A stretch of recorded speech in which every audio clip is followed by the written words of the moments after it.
একজন রাজনীতিবিদকে অবশ্যই গণযোগাযোগে পারদর্শী হতে হয়। আমি যদি আমার প্রশ্নের উত্তরে চাই তাহলে সাংবাদিকতা গত 15 বছর 50 বছর বাদেই বাংলাদেশের গত 15 বছর আমরা যদি বাংলাদেশের সাংবাদিকতাকে পর্যালোচনা করি তাহলে দেখতে পারি যে যে ফেসিবাদ আমাদের ঘাড়ে চেপে বসেছিল সেই চেপে বসার ক্ষেত্রে কিন্তু সংবাদকর্মীদের একটা অংশের সহযোগিতা সরকার পেয়েছিল, যে সরকারটা আমাদের ঘাড়ে চেপে বসেছিল এবং তিনটি জাতীয় নির্বাচনের মাধ্যমে একটি তাদের ক্ষমতার পাল্লা শুধু ভারী করেই চলেছিল। সাংবাদিকতা হচ্ছে গণতন্ত্র বা রাষ্ট্রের চতুর্থ স্তম্ভ। সেই স্তম্ভ যদি দুর্বল থাকে তাহলে অবশ্যই যারা শাসক গোষ্ঠী থাকে তারা তাদের দায়বদ্ধতার জায়গা থেকে সরে গিয়ে জনগণের কাছে জবাবদিহিতার জায়গাটাকে ভুলে গিয়ে তারা তাদের স্বার্থকেই হাসিল করতে চায়। এবং বলা হয়েছিল সাংবাদিকতা পক্ষপাতহীন হতে হবে। পক্ষপাতহীন হতে হবে কোনো একটা গোষ্ঠীর প্রতি যদি পক্ষপাতমূলক আচরণ করে তাহলে অবশ্যই অন্য একটা গোষ্ঠী কিন্তু সেই তাদের যে কাভারেজ পাওয়ার কথা, তাদের যে অধিকার বিষয়ে তাদের উপস্থাপন হওয়ার কথা সেই জায়গা থেকে বঞ্চিত হয়। এবং রাজনীতি হচ্ছে, রাজনীতিবিদরা যারা আছেন তারা হচ্ছেন বৈষম্যহীন সমাজ গড়বেন।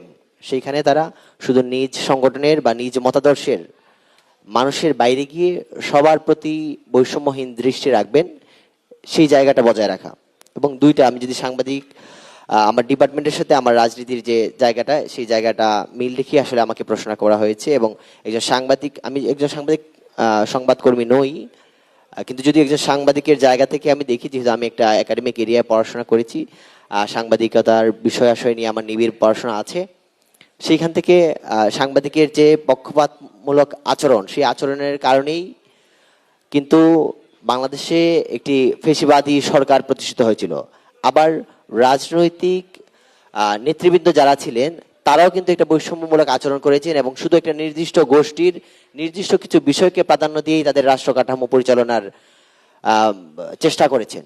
সেই জন্য একটা সমস্যা দেখা দিয়েছে এবং আলটিমেটলি আমরা একটা ফ্যাসিবাদী সরকার পেয়েছি যারা দীর্ঘদিন যাবৎ 1.5 দশকের বেশি সময় ধরে আমাদেরকে শাসন করেছেন। সুতরাং আমি মনে করি যে একজন একাডেমিক এরিয়ার ব্যক্তি হিসেবে যেমন আমাদের এরিয়ার লোকজনের পক্ষপাতহীন আচরণ করা উচিত ছিল, তেমনি একজন রাজনৈতিক ব্যক্তি হিসেবে আচরণ উচিত ছিল বৈষম্যহীনভাবে আমার সকল অডিয়েন্স বা দর্শকদের বা ভোটারদের কাছে যাওয়ার। যদি আমরা দুইটার মিলবন্ধন করতে পারতাম, বাংলাদেশের মানুষ মিলবন্ধন করতে পারতো, তাহলে হয়তো আমরা দীর্ঘদিন যাবৎ গত 1.5 দশক ফ্যাসিবাদের দ্বারা শোষিত হতো না, নির্যাতিত হতো না। সুতরাং আমি মনে করি এই দুইটার খুবই একটা সম্পর্ক রয়েছে এবং দুইটা যে এরিয়া আছে, কর্মক্ষেত্র আছে, দুই এরিয়ার মানুষই যদি তাদের দায়িত্ব সুন্দরভাবে পালন করতেন তাহলে আমরা এই জায়গায় স্থবির না থেকে আমরা অনেক দূর হয়তো এগিয়ে যেতে পারতাম বাংলাদেশ রাষ্ট্রকে সাথে নিয়ে। ধন্যবাদ।